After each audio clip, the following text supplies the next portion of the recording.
하나님 아버지, 감사합니다. 오늘도 주의 전에 나와 찬양하며 기도하며 예배할 수 있는 은혜 주심에 감사합니다. 언약으로 인하여 우리 온 국민들이, 더 나아가 온 인류가 많은 스트레스를 받고 갑갑해서 살 수가 없다고 아우성을 치지만은 죽어서 지옥에 비할 수 있겠습니까?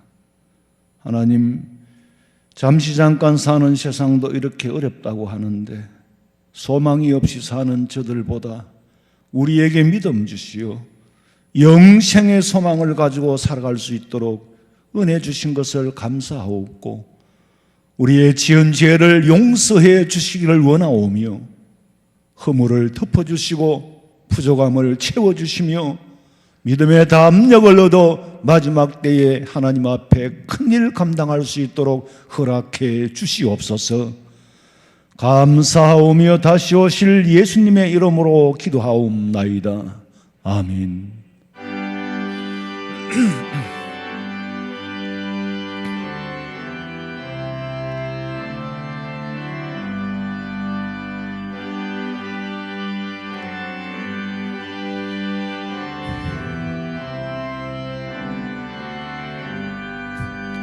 주 예수의 강림이 가까우니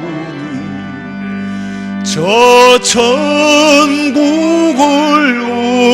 얻을 자 회개하라. 주 성령도 너희를 부르시고 무천사도 나와서 영접하래. 주 예수님 너희를 찾으시니 왜 의심을 하면서 오지 않나. 온 세상 죄 담당한 어린 양을 죄 많은 자 불러서 구원하네. 이 세상이 즐기는 재물로는 내 권심과 고초를 못 면하리. 또 숨질 때 위로를 못 얻으며 저 천국에 갈 길도 못 찾으리. 내 아버지 주시는 생명 양식 다 배불리 먹고서 영생하라. 곧 의심을 버리고 주께 오면 그 한없는 자비를 힘입으리.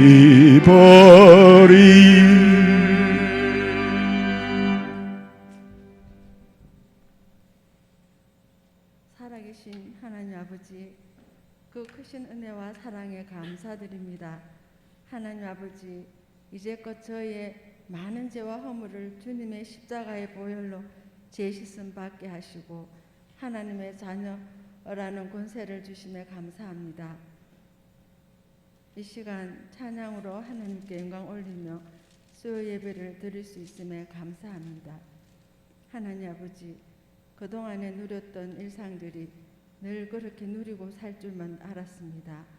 코로나로 인해 저희들의 교만함과 연약함을 깨달았습니다. 세상에 감추인 것이 하나도 없이 드러나게 하시고 오직 하나님의 자비와 긍휼하심이 아니고서는 단 한순간도 저희들의 힘으로는 살아갈 수 없음을 고백합니다. 하나님 아버지, 지금까지 어려운 환경 속에서도 우리 교회를 지켜주시고 하나님께서 세워주신 담임 목사님 늘 말씀 진리를 선포하게 하옵소서. 늘 건강히 지켜주시옵고 영육간의 강건함을 허락하옵소서. 사랑하는 부교육자님께도 같은 은혜 내려주옵소서. 오늘 말씀을 전하시는 강도사님께 능력을 더하셔서 하나님의 말씀이 온전히 전해지게 하옵소서. 군에 간 자녀들 지켜주시고 우리 교회에 속한 모든 권속들 선교사님 어디에 있든지 걸음걸음 지켜주시고 불꽃 같은 눈동자로 지켜주옵소서. 모든 민족을 치료하시고 역사를 주관하시는 하나님, 이 나라 이 민족을 불쌍히 여겨주시고 긍휼을 베풀어 주옵소서. 어지러운 세상 중에서도 하나님 앞에 정직한 나라 되게 하옵소서. 오직 우리 교회가 초대교회로 돌아가게 하시며 믿음의 담력을 얻는 교회 되게 하옵소서. 하나님을 경외하며 하나님을 두려워하는 교회 되게 하옵소서. 다시 오실 예수님의 이름으로 기도하옵나이다. 아멘.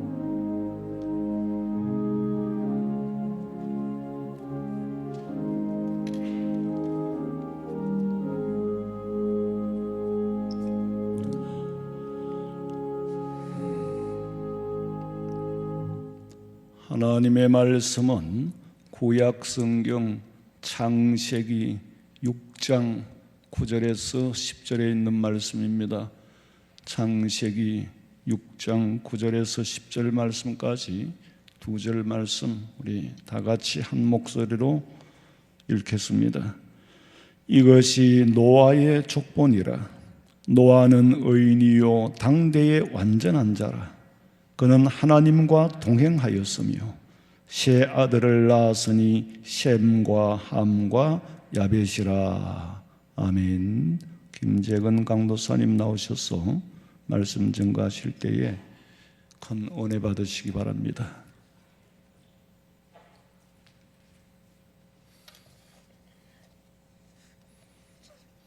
할렐루야. 귀한 시간 가운데 함께하여 주신 모든 우리 화원성명교회 성도님들께 하나님의 은혜가 충만하길 소망합니다. 요즘 코로나 때문에 교회가 정말 교회에 대한 인식이 너무나도 엉망인 현실입니다. 매스컴에서 그리고 주변에서 교회를 다닌다는 이야기를 하는 것 자체가 상당히 꺼려지고 기피의 대상이 되는데요. 저희 교회 부목사님과 함께 교회 마당에서 이야기를 할 때였습니다. 어느 지나가는 행인이 저희들에게 와서 이야기하기로 그 교회에 개 좀 풀어놓지 말라고, 온 동네방네 개가 다니면서 똥도 싸고 저질이 많이 하니까 교회에서도 좀 단속을 해라 하는 그런 이야기가 있었습니다. 근데 사실 교회에서 개를 키우진 않지요. 오히려 우리 옆에 이웃에 사실 개를 키웁니다. 그런데 그 개가 단지 교회를 지나가고 다닌다는 것만으로 그 교회가 마치 교회의 개인 양 또 마을에서 동네에서 피해를 당하는 것처럼 이야기를 할 때에 한편으로는 참 어이가 없었습니다. 이러다가는 나중에 그 다니는 개가 교회를 갔다 와서 코로나 걸렸다고 할까봐 참 염려도 되었습니다. 마치 그리스도인으로서 이 교회에 오는 것, 내가 그리스도인이라는 것을 숨겨야 되는 게 당연시 되는 그런 현실입니다. 이 가운데서도 또 말씀을 듣고자 나오신 모든 분들 그 안에 하나님의 위로와 은혜가 충만하게 임하기를 소망합니다. 요즘 일반 서민들 간에는 생활에 또 문화의 간격이 많이 좁아졌습니다. 그래서 과거와 같으면은 결혼을 하거나 누군가를 만날 때에 가문이나 족보에 대해서 많이 따지게 되지요. 저도 제가 중학생 때 사회 시간이었는지 역사 시간이었는지 정확하게 기억은 안 납니다. 그런데 그때 학교를 통해서 숙제를 하나 받았는데 자신의 뿌리를 찾아서라는 그런 제목의 숙제였습니다. 그래서 집에 가서 저희 부모님께 제 뿌리가 어떻게 됩니까? 라고 여쭤봤더니 저는 경주 김씨의 계룡 공파의 32대 손이라는 것이었습니다. 근데 사실 그게 저에게는 어떤 의미가 있는지는 잘 모르겠습니다. 요즘 일반 서민들은 이런 부분들에 대해서 크게 안 따지지요. 족보가 어떻고 또 뭐 어떤 사람을 만나야 되고 그런 이야기들은 크게 영향을 미치지 않습니다. 뭐 물론 일간에는 고위층 자녀나 부유한 가정에서는 그런 걸 따질 수도 있겠지요. 또 저런 종갓집 같은 그런 집에서는 따질 수도 있을 것입니다. 그러나 대개는 이제 그런 것을 따지지는 않습니다. 제가 왜 족보에 대해서 이렇게 출신에 대해서 이야기를 하냐면 오늘 말씀이 바로 이 성경의 족보에 대해서 그것을 이야기하고 있기 때문입니다. 성경에는 몇 가지 족보들이 있습니다. 특별히 그 중에서 저는 두 가지 족보를 이야기하고 본문과 연관지어서 말씀을 나눌까 합니다. 우선 첫 번째 족보는 아담의 족보입니다. 창세기 5장의 내용은 아담의 족보가 기록되어 있습니다. 본문의 위치는 6장에 있지만 우리가 읽지 않은 5장 아담의 족보와 긴밀하게 연관이 있습니다. 32절의 내용을 살펴보면 그것이 정확하게 뚜렷해집니다. 창세기 5장 32절 말씀입니다. 노아는 500세 된 후에 셈과 함과 야벳을 낳았더라. 본문은 5장 끝절의 내용에 노아의 사적을 조금 더 보충하여서 설명을 하고 있습니다. 또한 족보에는 각 족장들의 사적을 설명하고 종결짓기 때문에 이 본문의 5장이 연결된다고 보는 것은 합당할 것입니다. 5장 32절과 본문의 사이인 6장 1절에서 8절의 말씀은 이 노아가 살았던 당시의 상황이 어떠했는지를 우리에게 간략하게 알려줍니다. 또 다른 족보는 가인의 족보인데 가인의 자손에 대한 내용은 창세기 4장 16절에서 24절에 간략하게 기록되어 있습니다. 이 두 개의 족보는 여호와 하나님을 믿는 신앙 공동체와 하나님을 떠나서 세상 가운데 동화되어 살아가는 이방인들 또는 하나님을 대적하는 공동체의 세력들로 대조를 이룰 수 있겠습니다. 족보에 대해서 사전 지식이 없이 단순히 이 말씀을 보게 되면 이런 사람이 있었구나. 나이를 보니까 정말 오래 살았네. 자식도 엄청 많이 낳았겠다. 근데 이게 가능한가? 근데 이게 나하고 어떤 연관성이 있지 잘 모르겠네. 이름도 읽기 쉽지도 않고 빨리 넘어가야겠다. 단순하게 생각하면 이렇게 될 수 있겠죠. 그런데 이 무심코 살펴봤던 별것 아니었던 족보 그 속에 많은 의미가 숨겨져 있음을 우리는 다시 한 번 더 볼 수가 있습니다. 5장에 등장하는 이 아담의 족보는 이름과 나이, 몇 년을 살면서 자손을 낳고 몇 년을 살다가 죽었다라는 정도의 정보만을 제공해 줍니다. 그리고 후손에 대한 제한적인 선택으로 이 족보는 기록되어져 있습니다. 여기 기록된 사람들은 각 세대를 대표하는 사람들이라고 말할 수 있겠습니다. 성경에는 이러한 경우가 종종 있었는데요. 열왕기들의 기록에서도 선택에 의해서 왕이 누락되거나 기록된 적이 있습니다. 그리고 복음서에서도 우리 예수님의 족보에 대해서 선조들이 선택되는가 하면 또 누락되기도 하였지요. 성경에 기록되어 있는 정보를 토대로 아담의 족보를 간략하게 해보면 정리해보면 다음과 같습니다. 도표를 한번 봐주시겠어요? 예. 글씨가 조금 많이 작아 보일 수 있는데 저렇게 요약할 수가 있겠구나라고 생각해 보시면 될 것 같습니다. 일단 요 도표에서는 지금 태어난 해와 죽은 해 연수 그리고 비교해서 몇 년을 살면서 자녀를 낳았는가에 대해서 기록을 하고 있습니다. 그리고 아담으로부터 노아까지 총 10대에 이릅니다. 몇 년도에 출생하였다, 몇 년에 죽었다 하는 그런 기록은 사실 성경에는 없어요. 그것은 근데 아담과 셋을 기점으로 해서 누가 누구를 몇 세에 출산했더라라는 구절을 통해서 대략적으로 그 출생 연도를 계산해 보면 됩니다. 또한 출생 연도를 기점으로 산 날의 수만큼 더하면 사망한 시점도 대략 계산이 가능하지요. 이렇게 보면은 좀 힘드실 것 같아서 이것을 기반으로 해서 그래프를 한번 다시 그려봤습니다. 네, 훨씬 보기가 조금 편하실 텐데요. 자세한 내용 말고 이 그래프를 보면 녹색으로 되어 있는 건 태어나면서부터 죽을 때까지의 그래프입니다. 파란색은 아직 태어나기 전에 그래프인 것이죠. 그래프를 통해서 우리가 살펴볼 수 있는 것은 아담과 셋, 에녹을 제외하고는 모두 노아와 같은 시기에 겹쳐서 살았다는 것을 알 수가 있습니다. 이것이 뜻하는 바는 아담으로부터 일어났던 선악과 사건과 에덴 동산으로부터 추방당한 것, 또 여자의 후손으로 오실 구세주 예수님에 대한 그런 말씀들을 구전으로 노아가 생생하게 전해 들었다라는 것입니다. 그 말씀을 듣고 자라났다는 것이죠. 그렇다면 이 족보는 우리에게 있어서 어떤 의미가 있는 것일까요? 오늘 우리에게 주는 메시지는 무엇일까요? 첫째로 사명을 따라서 하나님과 동행하며 살아야 된다는 것입니다. 이러한 사실은 그들의 이름을 통해서도 단편적으로 알 수가 있습니다. 성경은 하나님 나라의 역사를 이루어 가실 때에 하나님의 사람들의 심정이나 역사가 바뀔 때 이름을 자주 바꾸거나 이름을 증표로 사용하셨습니다. 아브라함, 사레, 야곱, 사울, 이들의 공통점이 무엇인지 아십니까?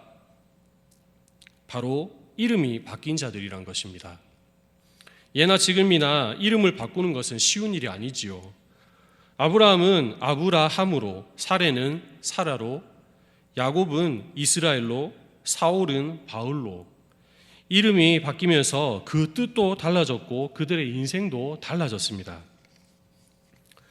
이처럼 이름은 그 사람의 인생을 담고 있다고 볼 수 있습니다. 아담이 낳은 두 아들이 비극적인 사건을 맞게 되었습니다. 형인 가인이 아벨을 시기하여서 살인하고 말았지요.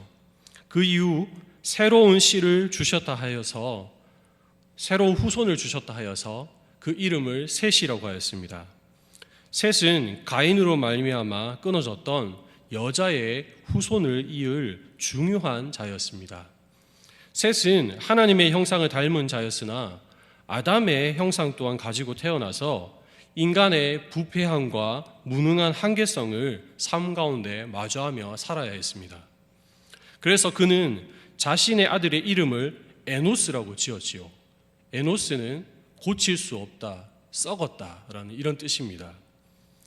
비로소 이때야 여호와의 이름을 사람들이 불렀다고 성경은 말씀하십니다.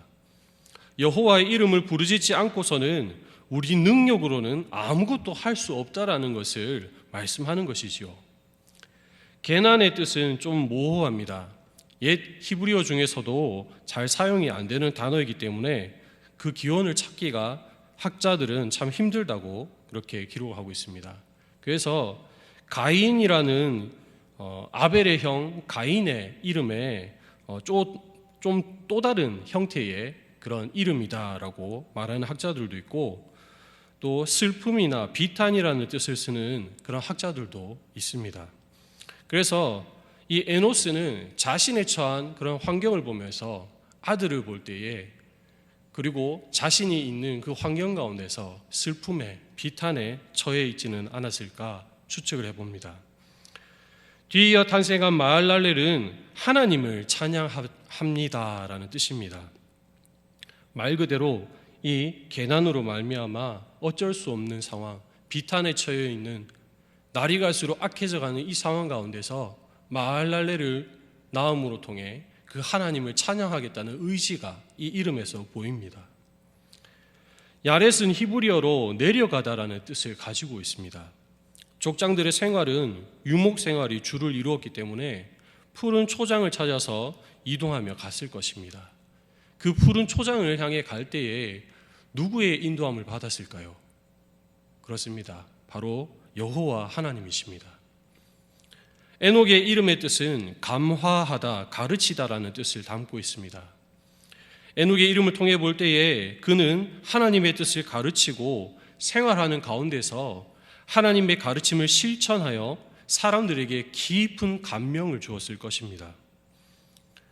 그래서 이 에녹은 결국 하나님의 부르심을 받아 죽음을 보지 않고 하나님 나라로 가지요. 무두셀라는 창을 던지는 자 또는 창을 들고 선 자라는 뜻으로 부족의 마지막을 지키고 있는 자로서 표현됩니다. 그래서 무두셀라가 죽으면 심판이 임할 것이므로 최장수를 한 것이라고, 또 무두셀라가 죽자 홍수 심판이 임했다라고 보는 그런 학자들도 있습니다. 무두셀라에게 장수하는 것은 축복이었을까요? 저주였을까요?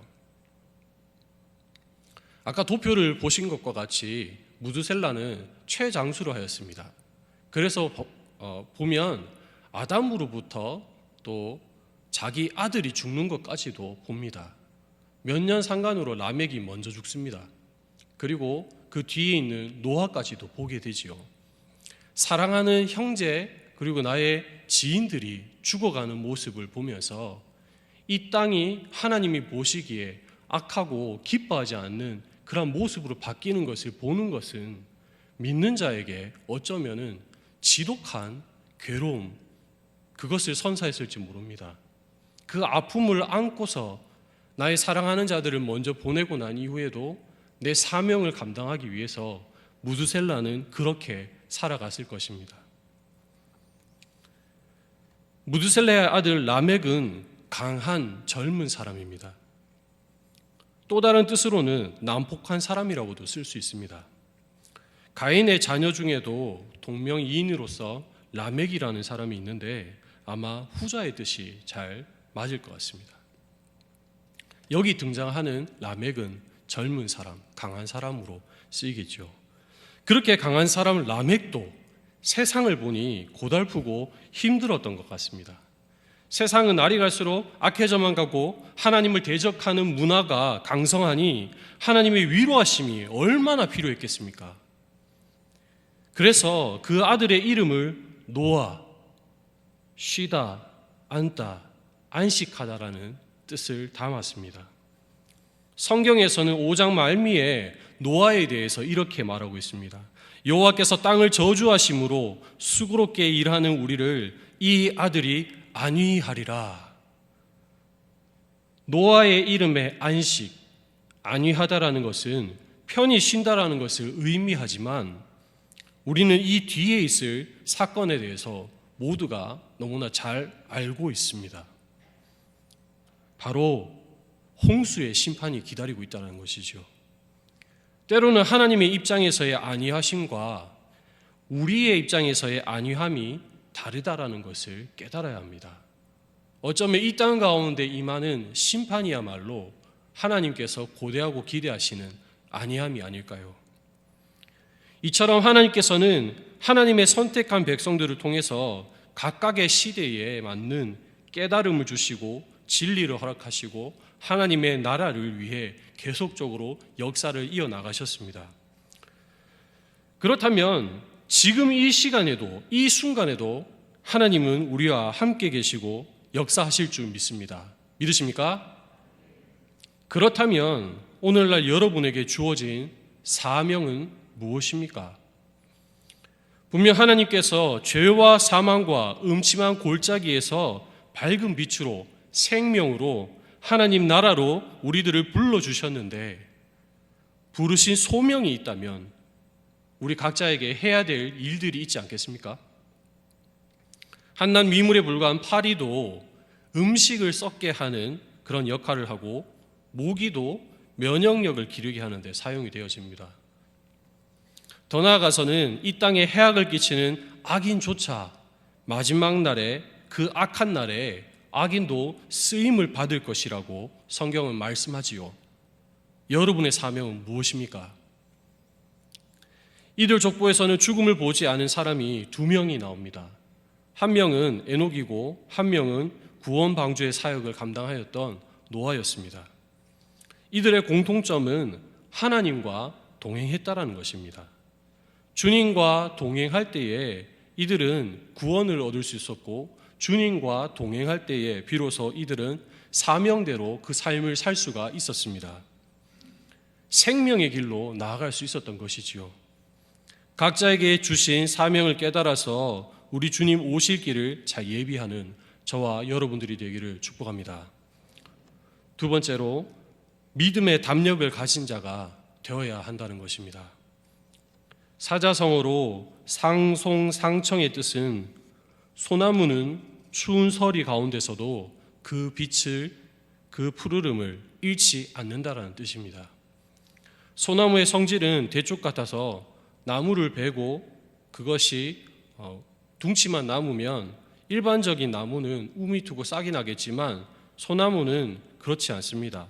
우미나 싹이 나지 않고 그대로 죽는다고 하지요. 그래서 우리 선조들은 예로부터 이 소나무를 지조와 절개의 상징으로 여겨왔습니다. 찬서리를 맞는 가운데서도 그 푸르름을 잃지 않는 소나무와 같이 우리 그리스도인들은 역경과 고난 가운데서도 믿음을 잃지 말아야 합니다. 그런데 세상은 우리가 생각하는 것만큼, 아니요, 제 견식이 짧아서 제가 생각하는 것보다 더 녹록지 않는 것 같습니다. 다시 말씀으로 돌아가서 살펴보겠습니다. 노아의 시대의 배경을 잘 설명하는 구절이 창세기 6장 5절에서 6절 말씀입니다. 여호와께서 사람의 죄악이 세상에 가득함과 그의 마음으로 생각하는 모든 계획이 항상 악할 뿐임을 보시고 땅 위에 사람 지으셨음을 한탄하사 마음에 근심하시고. 당시에 세상이 얼마나 악독했으면 처음 세상을 만드셨을 때 심히 좋았더라라고 말씀하셨던 하나님이 사람들을 보면서 한탄하며 마음에 근심을 하셨을까요? 그런데 사실 이때나 지금이나 사람들의 악함은 전혀 차이가 없습니다. 단지 지금은 과학의 발달로 인해서 통신과 미디어 기기가 발달함으로 그 모든 사실들을 드러내주고 있으니까 그것이 잠잠해진 것뿐입니다. 걸리지 않으려고. 악은 여전히 성행합니다.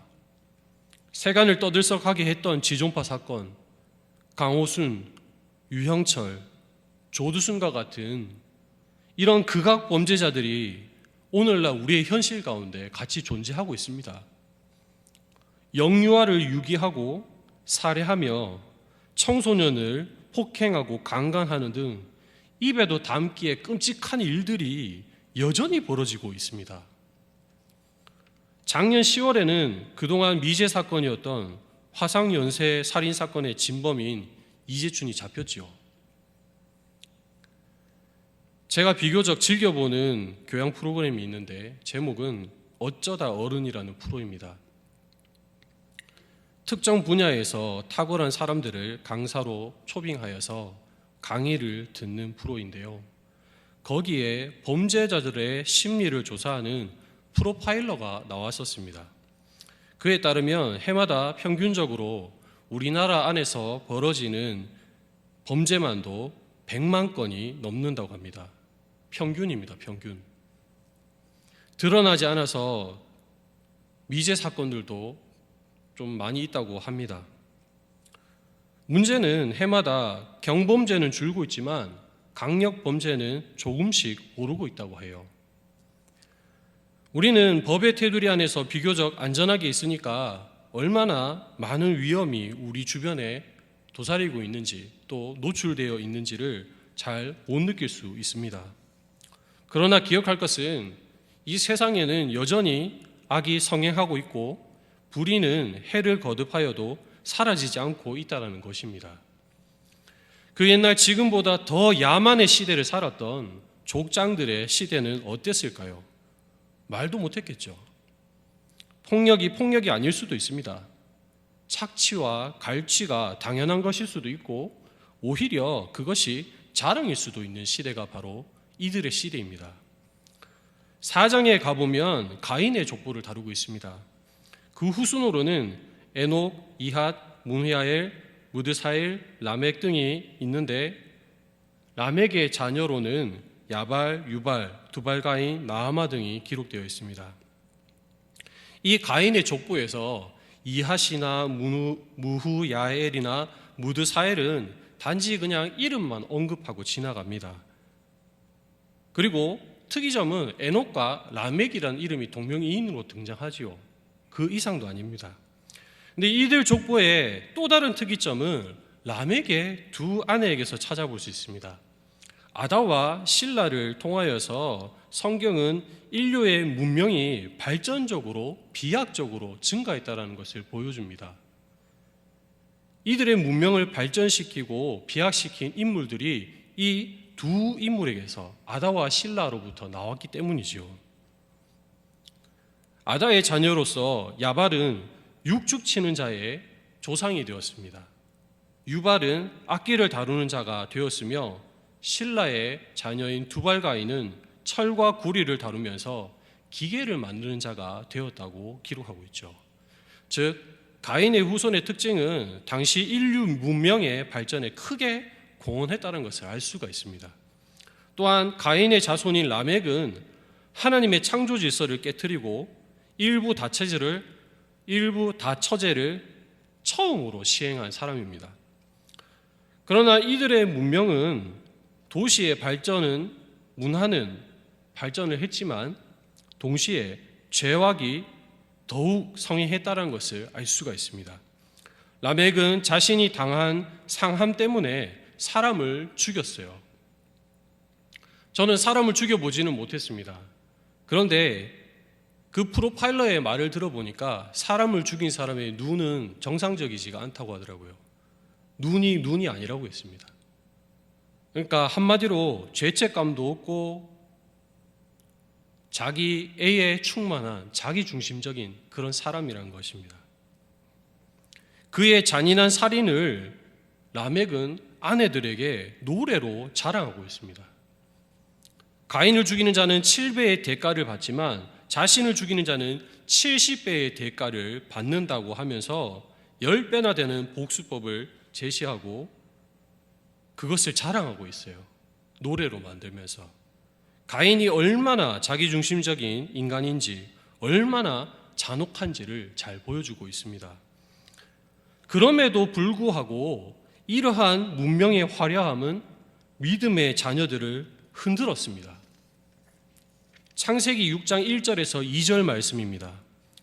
사람이 땅 위에 번성하기 시작할 때에 그들에게서 딸들이 나니 하나님의 아들들이 사람의 딸들의 아름다움을 보고 자기들이 좋아하는 모든 여자를 아내로 삼는지라.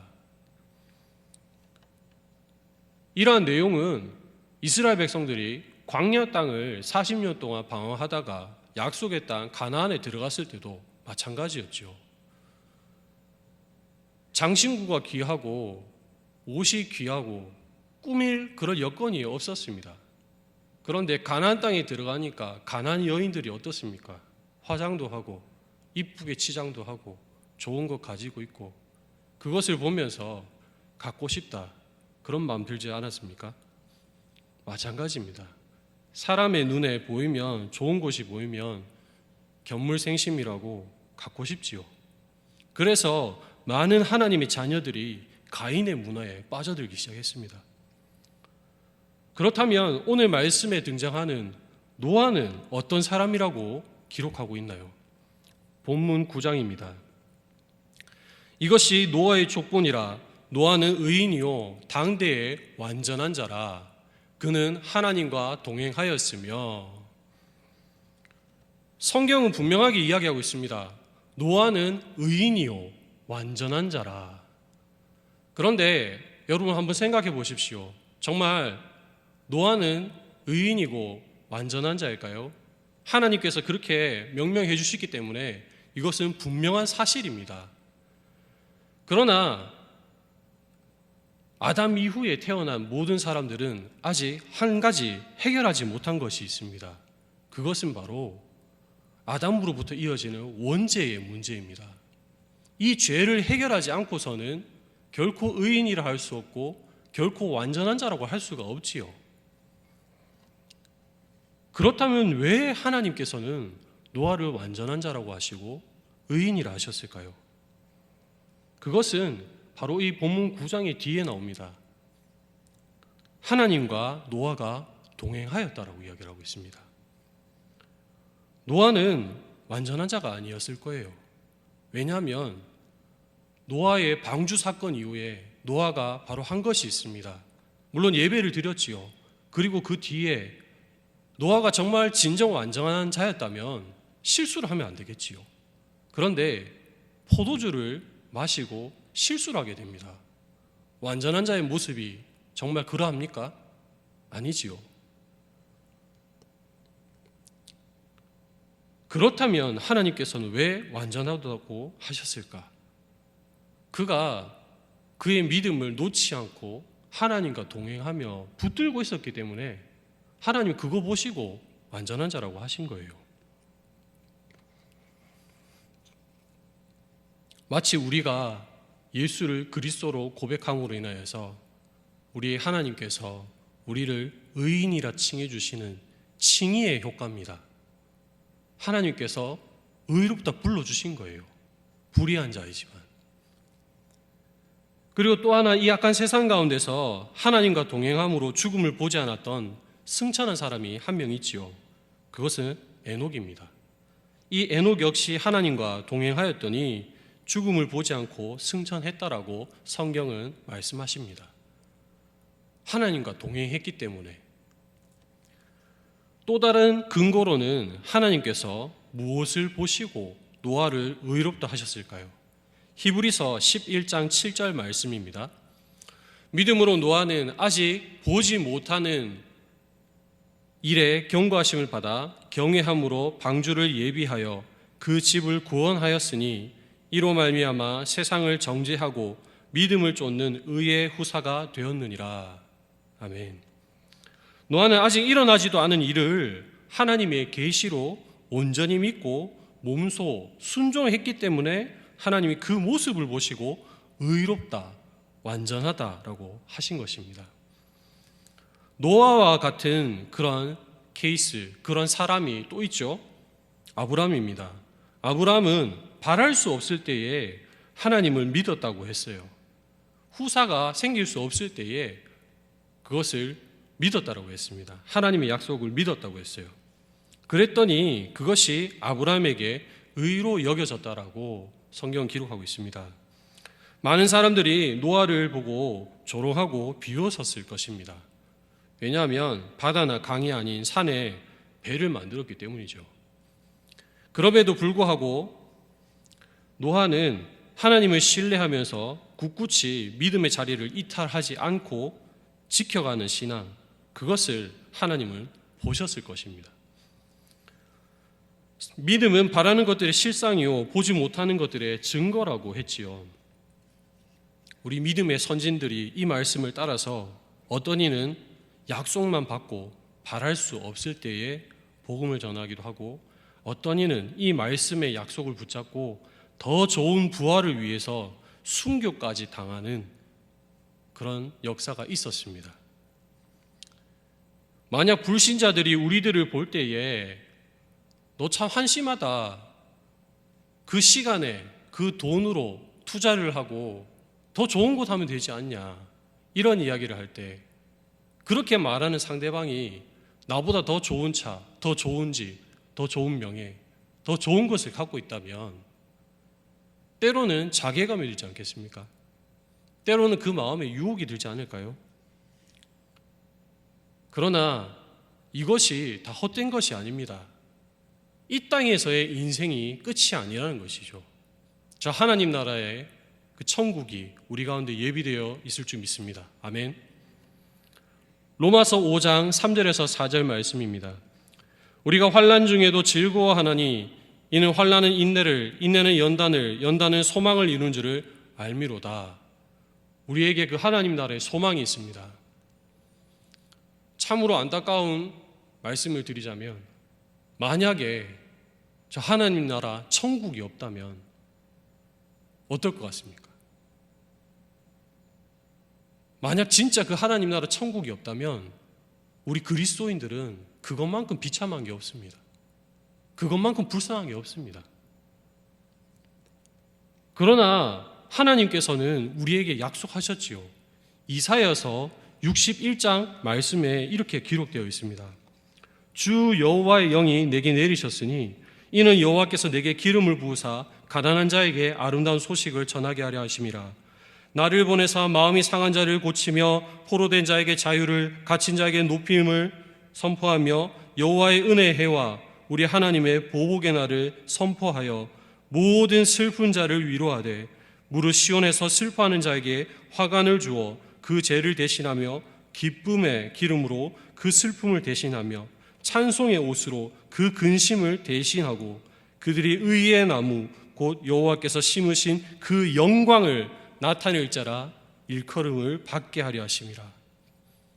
하나님 나라의 임재, 심판이 있습니다. 오늘 말씀에 보면은 은혜의 해와 보복의 날이 동일하게 등장합니다. 어떤 자에게는 하나님 나라의 심판이 은혜의 해와 같습니다.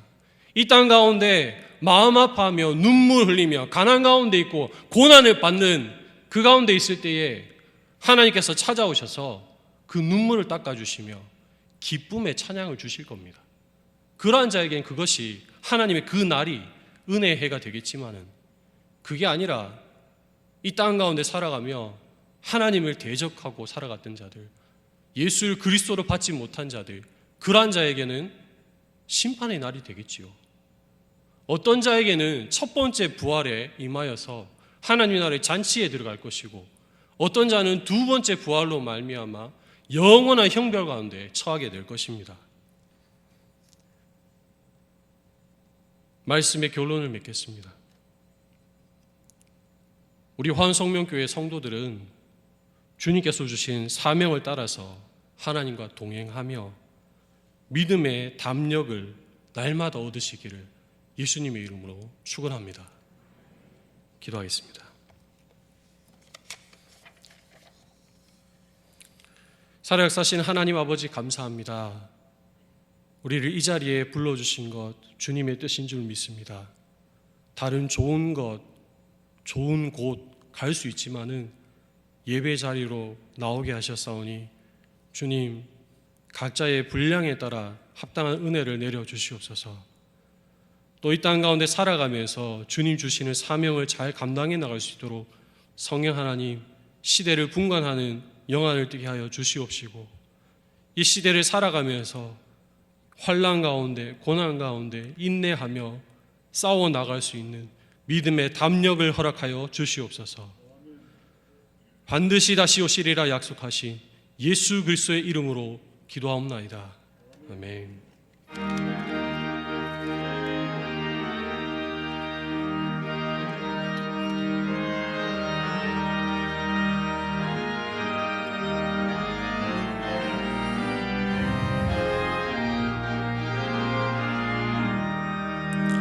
옳은 길 따르라 의의 길을 세계 만민의 찾는 길 이 길 따라서 살 길을 온 세계에 전하세 만 백성이 나갈 길 어두운 밤 지나서 동턴다 환한 빛 보아라 저 빛 주 예수의 나라 이 땅에 곧 오겠네 오겠네 주 예수 따르라 성리의 주 세계 만민이 나갈 길과 진리요 참 생명 내 창검을 부수고 다 따르라 화평왕. 어두운 밤 지나고 동턴다 환한 빛 보아라 저 빛. 주 예수의 나라 이 땅에 곧 오겠네 오겠네. 놀라운 이 소식 알리어라. 세계 만민을 구하려 내 주 예수를 보내신 참 사랑의 하나님. 만 백성이 따를 길 어두운 밤 지나고 동턴다 환한 빛 보아라 저 빛. 주 예수의 나라 이 땅에 곧 오겠네 오겠네. 고난길 헤치고 찾아온 길 많은 백성을 구한 길 모두 나와서 믿으면 온 세상이 마침내 이 진리에 살겠네.